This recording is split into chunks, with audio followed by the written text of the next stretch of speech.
Folks, we may have found the dumbest possible alleged Capitol rioter. And I say alleged because this person has only been charged with crimes. They have not been convicted of anything. So we cannot yet call them a Capitol rioter until they receive that conviction. But based on the evidence that the feds have against him, the conviction or the guilty plea will in fact be coming shortly. But there's a reason why I say this may be the dumbest person that stormed the Capitol. And I know that's, picking the smelliest dead fish out of the pile because it took a, lack of brain cells to storm the Capitol to begin with. But this guy might be the dumbest. Here's what happened. You had a man who is now 32 years old from the state of Texas who went to D.C., took place in the storming of the Capitol. He has now been charged with a felony charge of obstruction of law enforcement during civil disorder. He was also charged with several misdemeanors, including knowingly entering and remaining in a restricted building or grounds, violent conduct in a restricted building or grounds, disorderly or disruptive conduct in a Capitol building or grounds, and violent conduct in a Capitol building or grounds. And videos of the Capitol riot show the individual, according to the complaint, pushing and grabbing at police officers who were trying to hold back the pro-Trump mob. So he's 32 now, so he was 30 or 29 when the riot took place. So old enough to know that this isn't what you're supposed to be doing. So how'd they catch the guy? Okay, they had him on video, but hey, look, you can have anybody on video. How do you put the face on video to a face in person?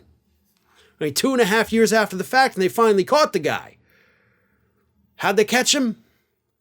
Because this dumbass decided to storm the Capitol wearing a shirt with his business's logo, name, and phone number right across it. So, yeah. Now the big question is, why did it take the feds 2.5 years to track him down? You have him on video basically saying, here's how to find me. Here is my phone number if you want to contact me. And the feds, I guess, maybe just as dumb as he is, they're sitting there like, man, this guy's a criminal mastermind. We are never going to find this SOB. We're going to have to do some deep forensics on this, the whole CSI treatment, reenact the crime scene to try to figure out who this guy is. And then I'm sure somebody in the back was like, hey, I don't know if y'all have seen this. But, his phone number's on his shirt.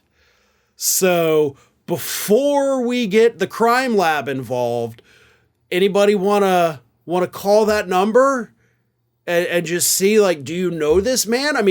It's my first day here. I don't want to step on anybody's feet, but kind of seems like maybe calling the number on his t-shirt, maybe that should be step one. And I guess they eventually did, and they caught him. They hit him with the one felony, the multiple misdemeanors. But I gotta tell you, folks, nobody should commit crimes, ever. Do not commit crimes. That is my message. But if you're gonna commit crimes, don't do it with your phone number and your company's name emblazoned on the front of your shirt, or even the back of your shirt. Don't have it on any of your clothing at all, okay?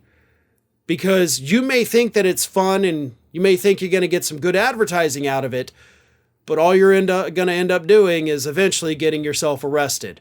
I still want answers as to why it took 2.5 years to do it, but nevertheless, his phone number across his shirt is what finally led the feds to him. 2.5 years too late, if you ask me. Hey everyone, this is Aspen. And did you know that for the low cost of $0 per day, you can subscribe to the Fair and Balanced YouTube channel.